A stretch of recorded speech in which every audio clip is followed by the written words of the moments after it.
governador Cláudio Castro classificou a ação como um verdadeiro sucesso. Mas organizações de direitos humanos chamam o episódio de massacre e cobram uma investigação independente. Nossa repórter Luciana Piotto conversou mais cedo com Jurema Werneck, ela é diretora executiva da Anistia Internacional. Vamos assistir a essa conversa, vamos lá.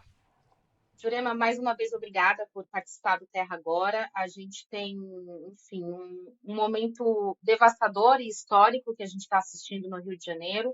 E a gente teve uma fala do governador considerando, né, essa barbárie um sucesso, né? Ele diz que foi um sucesso a operação. Eu gostaria que você me falasse como a Anistia Internacional avalia os impactos, né, dessa operação que, na voz do governador, foi um sucesso. Primeiro dizer que eu acho... Boa tarde, Luciana. Eu acho que todo mundo que está nos acompanhando não consegue colocar a palavra sucesso ao lado de mais de 130 corpos, né? Inclusive de 4 profissionais de segurança pública, que foram retirados do lugar onde estavam e incluídos numa operação pirotécnica e que está longe da melhor técnica de segurança pública do Brasil ou do mundo, né? Então, não foi um sucesso. Como você disse, foi uma barbárie, né?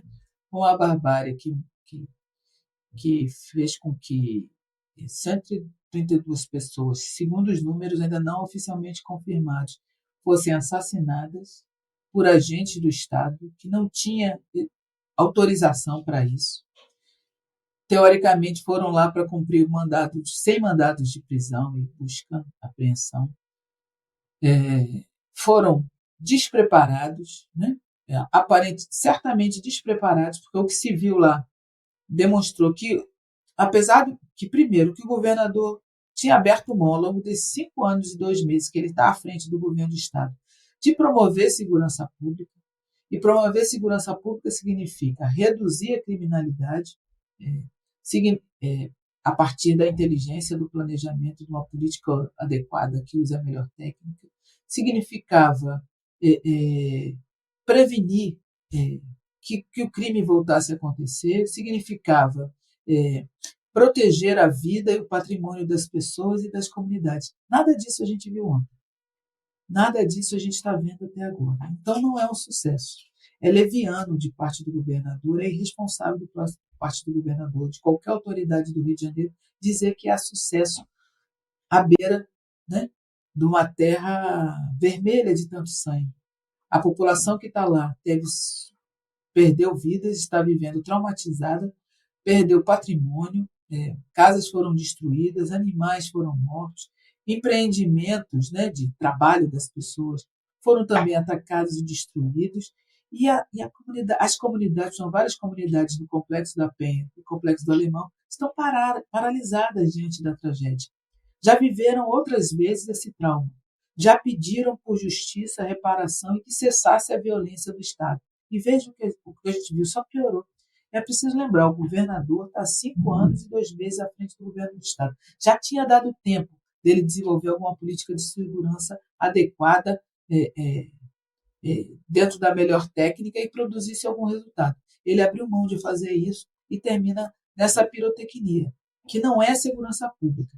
É uma cortina de fumaça sanguinolenta para impedir que a gente veja a inoperância dele todos esses anos. De que forma a gente pode cobrar agora a apuração de quem de fato era civil, de quem era criminoso e que, de independente disso, talvez a morte da forma como foi feita, né, ou, enfim, a ação mirando ou visando a morte não seja o ideal do ponto de vista de direitos humanos? Pois é, Luciana. Primeiro eu preciso dizer que o governador deve condolências. Nós também enviamos nossas condolências aos familiares de todas as pessoas mortas. É muito terrível o que todos estão passando, inclusive os familiares dos policiais, que foram levados a uma operação completamente desprotegidos. Mas eu acho que o governador deve mais do que condolências. Deve também explicações de por que colocou agentes de segurança do Estado naquela situação tão vulnerável. 4 pessoas que estavam sob ordens do governador morreram ontem. E a responsabilidade é dele, né?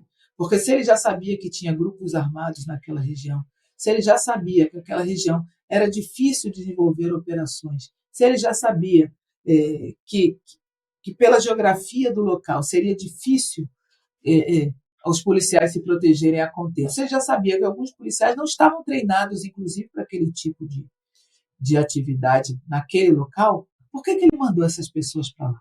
Por que ele expôs essas pessoas ao risco? Então precisa ser mais do que condolências que ele está devendo para os familiares das pessoas mortas, para os familiares dos policiais mortos, mas também para todos e todos nós.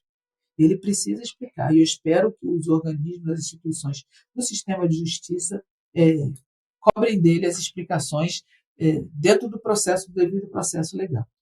É lamentável que tenha gente que espere e celebre a matança, né?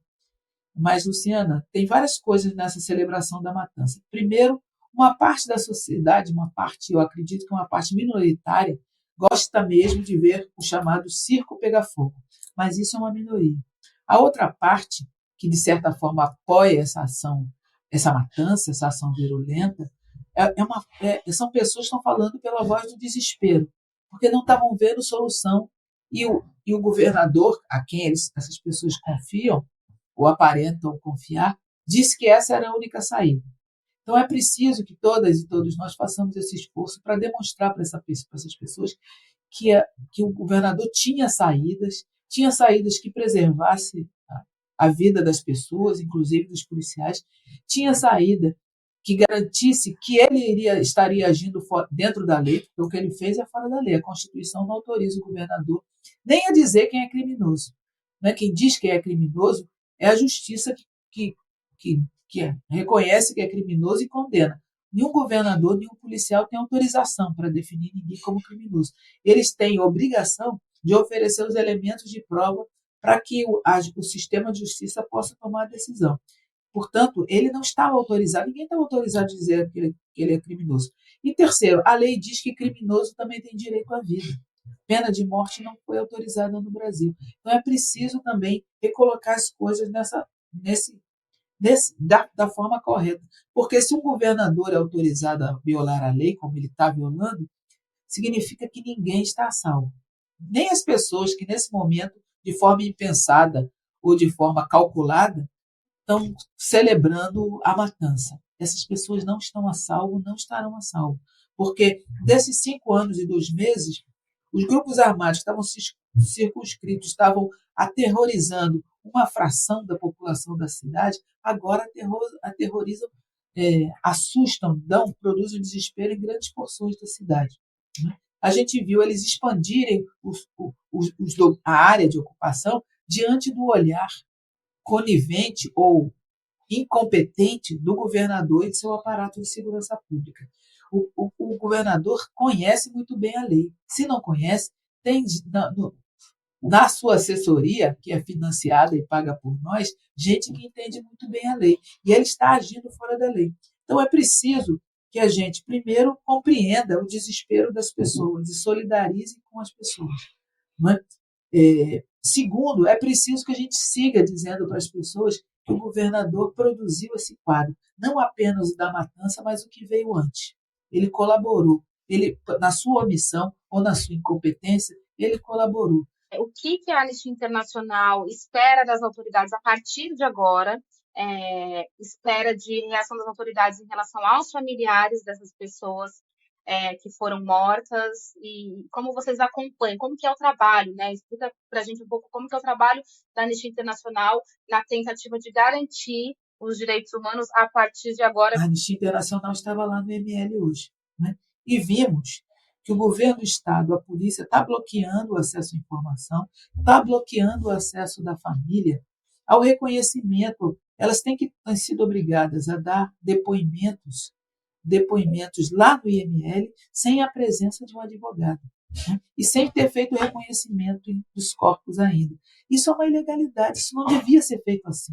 Né? Nós estamos lá, tentamos pressionar agora, o IML fechou de novo, a polícia só vai retornar amanhã, mas estamos enviando comunicações e pedindo que as autoridades façam cumprir o direito dessas pessoas. Nós estamos também recolhendo evidências necessárias para o que vem depois, porque essas famílias, essas comunidades têm um longo caminho pela frente. A justiça não é rápida, mas precisa de elementos para agir. Nós estamos recolhendo esses elementos também, junto com outras organizações, não somos outras organizações. Estamos instando os diferentes instituições para que cumpram o protocolo correto.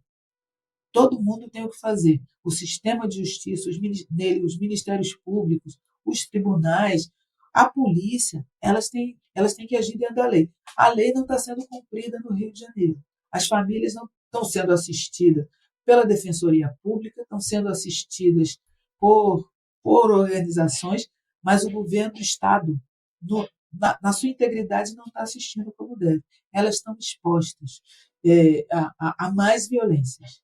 Nós estamos agindo para tentar contribuir para que parem essas violências.